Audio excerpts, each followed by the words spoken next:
TRS party వాళ్ళ కేసులకు భయపడతారు, లాటరీలకు భయపడతారు. కాంగ్రెస్ పార్టీతో కుమ్మకేరు వాళ్ళు. రేపు మీరు 2,500 రూపాయల పెన్షన్ కోసం కొట్లాడేది మేము, 4,000 రూపాయల పెన్షన్ కోసం కొట్లాడేది మేము, మీ తులం బంగారం కోసం కొట్లాడేది మేము, ఫీజు రియంబర్స్మెంట్ కోసం కొట్లాడేది మేము, ఆరోగ్యశ్రీ పైసల కోసం కొట్లాడేది మేము, ఉద్యోగస్తుల డిఏల కోసం కొట్లాడేది మేము. ఇలా రిటైర్మెంట్ అయినా పెన్షన్ దానికి కొట్టాడేది వాళ్ళ కోసం కొట్లాడేది మేము, రైతుల కోసం కొట్లాడేది మేము, ఈ జూబ్లీస్ అభివృద్ధి కోసం కొట్లాడేది మేము. మేము నిజాయితీగా పాలిస్తున్నాం. ఇక్కడ ఉన్నటువంటి స్థానిక పార్లమెంట్ సభ్యులు, కేంద్ర మంత్రివర్యులు కిషన్ రెడ్డి గారు ఎక్కడైనా ఎప్పుడన్నా ఒక జాగా కబ్జా చేసిన సందర్భాలున్నాయా? ఎవరి దగ్గర కమిషన్ తీసుకున్న ఆరోపణలున్నాయా? కాంగ్రెస్ వాళ్ళ మీద ఆరోపణలున్నాయి, బీఆర్ఎస్ వాళ్ళ మీద ఆరోపణలు. మేము నీతిగా నిజాయితీగా భాగ్యనగర్ అభివృద్ధికి కష్టపడి పనిచేస్తున్నాం. కానీ దయచేసి ఆలోచించండి. మాయ మాటలు చెప్తే నమ్మకండి, మోసపూరితమైన వాగ్దానం నమ్మకండి. ఇప్పుడు తెలంగాణ రాష్ట్ర ప్రజలు సమస్యలతో సతతం అవుతున్నారు, కష్టాల్లో ఉన్నారు. తెలంగాణ సమాజం బాధల్లో ఉన్నారు. తెలంగాణ సమాజం గతంలో బీఆర్ఎస్ పార్టీ వల్ల, ఇప్పుడు కాంగ్రెస్ పార్టీ వల్ల తెలంగాణ రాష్ట్ర సమాజానికి ఇవాళ దిక్కు ఏంటంటే ఇవాళ భారతీయ జనతా పార్టీ. మమ్మల్ని ఆదరించండి, అభిమానించండి. జూబ్లీస్ తీర్పు వల్ల రేపటి నుంచి గల్లీ గల్లీలో మమ్మల్ని భారతీయ జనతా పార్టీ గెలిపిస్తే తెలంగాణ రాష్ట్రంలో గల్లీ గల్లీలో కాంగ్రెస్ వాళ్ళ బీఆర్ఎస్ సంగతి తెలుస్తాం.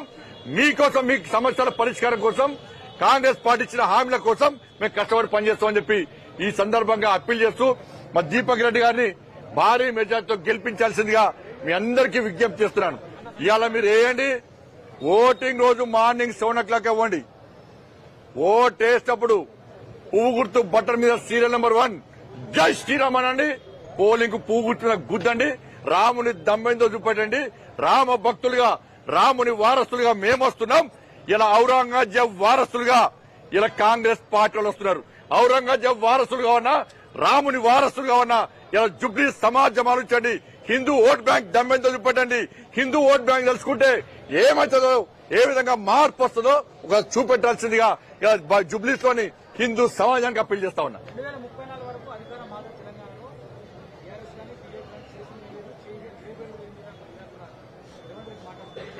అన్న, ఈ 2 సంవత్సరాలు అయిపోయింది. ఇంకా 3 సంవత్సరాలు కాంగ్రెస్ పార్టీ ఉంటే చాలు. కాంగ్రెస్ పార్టీకి వేరేటోళ్ళు ఇబ్బంది పెట్టే అవకాశం వాళ్ళు లేరు. వాళ్ళే అనుకుంటారు. ఇవాళ బీఆర్ఎస్ ఇక్కడ ఓడిపోవాలని కాంగ్రెస్ పార్టీలో చూస్తున్నారు. కాబట్టి ఈ 3 సంవత్సరాలు ఉంటే చాలు.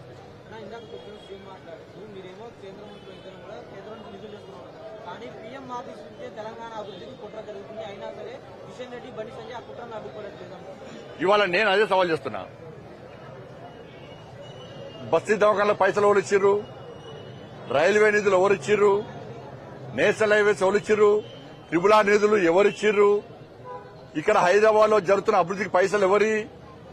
ఎప్పుడన్నా రాష్ట్ర ముఖ్యమంత్రి 2 సంవత్సరాల్లో ఈ హైదరాబాద్ లో ఏదో నొక్క పెద్ద అభివృద్ధి కార్యక్రమాన్ని ప్రారంభం చేసిండా? చెప్పు నాకు. మోడీ గారు వచ్చి ప్రారంభోత్సవాలు చేసిర్రు, నితిన్ గడ్కరీ గారు వచ్చి ప్రారంభోత్సవాలు చేసిర్రు, రైల్వే మినిస్టర్ వచ్చి ప్రారంభోత్సవాలు చేసిర్రు. తెలంగాణ రాష్ట్రంలో మీరు ప్రారంభోత్సవాలు చేసిర్రా?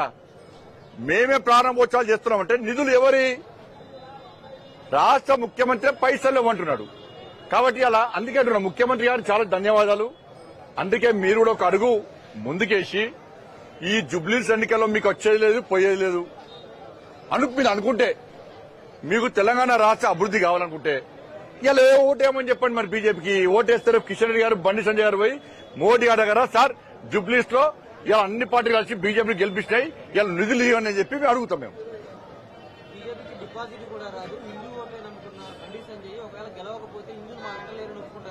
అన్నా ఒక్కడు గుర్తుంచుకోనా, ఇలా ముఖ్యమంత్రి కాంగ్రెస్ అంటేనే ముస్లిం అంటేనే కాంగ్రెస్, ముస్లింస్ అందరూ ఓటేయాలని ముఖ్యమంత్రి అన్నాడు. నేను అప్పటిదాకా హిందూతో మాట్లాడలేదు. ఎవరన్నారు? ముఖ్యమంత్రి అన్నాడు. ఈ కేసీఆర్ కొడుకు ట్విట్టర్ టిల్లేం చేసిండు, మీటింగ్ పెట్టి మాకు ఓటేయండి, నా సొంత పైసలతో కబ్రస్థాన్లు కట్టిస్తా అన్నాడు. నా సొంత పైసలతో కబ్రస్థాన్ కట్టిస్తా అన్నాడు. అంటే హిందువులందరూ చేతులు ముడుచుకొని కూర్చోవాలనా? హిందూ ధర్మానికి ఆపదేస్తే మాకు హిందువుల ఓటు అక్కర్లేదు, మేము తుర్కోల ఓట్లతోనే గెలుస్తామని చెప్పి కాంగ్రెస్ పార్టీ బీఆర్ఎస్ పార్టీ అంటే హిందువుల గురించి మాట్లాడన్నా లేదా? ఎస్, బీజేపీ అంటే హిందూ అంటే బీజేపీ అని చెప్పి బల్లా గుద్ది చెప్తున్నాం, గల్లా ఎగరేసుకొని చెప్తున్నాం. వాళ్ళ హిందూ సమాజం ఆలోచించాలి. 20% ఉన్నటువంటి మైనార్టీల గురించి కాంగ్రెస్ పార్టీ కొట్లాడుతున్నది, బీఆర్ఎస్ పార్టీ కొట్లాడుతున్నది. టోపీలు పెట్టుకొని తిరుగుతున్నారు, నమాజులు చేస్తున్నారు. కానీ ఏ ఒక్క నాయకుడు గుళ్ళ వైపు పూజలు చేస్తలేడు. ఏ ఒక్క నాయకుడు స్వామిజలం పెట్టుకొని కనీసం ప్రచారం చేస్తలేరు. అంటే హిందూ ఓట్లు అంటే వాళ్ళకు చులకన, హిందూ ఓట్లు వద్దని వాళ్ళు అంటున్నారు. 80% ఉన్న హిందూ సమాజం గురించి మాట్లాడేది, ఆలోచించేది, రక్షించేది, కాపాడేది కేవలం భారతీయ జనతా పార్టీ. వాళ్ళు ముస్లిం అంటున్నారు, పక్కా మేము హిందూ, పక్కా బరాబర్ అంటాం. మేము హిందూ ఓట్ బ్యాంక్ ద్వారా జూబ్లీస్ లో పక్కా గెలవబోతున్నాం. హిందూ ఓట్ బ్యాంక్ దమ్మెందో చూపట్టబోతున్నాం. జూబ్లీస్ సమాజానికి అప్పీల్ చేస్తున్నాం. సాక్షాత్తు రాష్ట్ర ముఖ్యమంత్రి జూబ్లీస్ లో హిందువులు ఐక్యత లేదు, హిందువులు చాతగాని వాళ్ళు, హిందువులు ఓట్ బ్యాంక్ మారరు అని చెప్పి సాక్షాత్తు రాష్ట్ర ముఖ్యమంత్రి అన్నప్పుడు ఇక ఇంతకంటే దౌర్భాగ్యం, మీరు ఓట్లు లేకుంటే అంతకంటే సిగ్గుచేటు ఇంకోటి ఉండదు. ఎన్నికలు వస్తాయిపోతాయి. ఇది ధర్మానికి సంబంధించిన విషయం. అభివృద్ధి చేసేది మేమే, హిందూ ధర్మాన్ని కాపాడేది కూడా మేమే.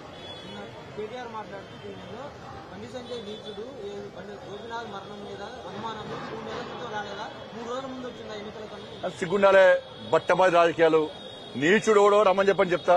నేను అంటున్నా సార్, ఇక లాస్ట్ నేను చెప్తున్నా, నేను ఇచ్చినా నువ్వు నిచ్చుడువా? నువ్వు సవాల్ చేస్తా. ఏ రాజకీయ నాయకుడైనా 10 మందికి స్ఫూర్తిదాయకంగా ఉండాలి.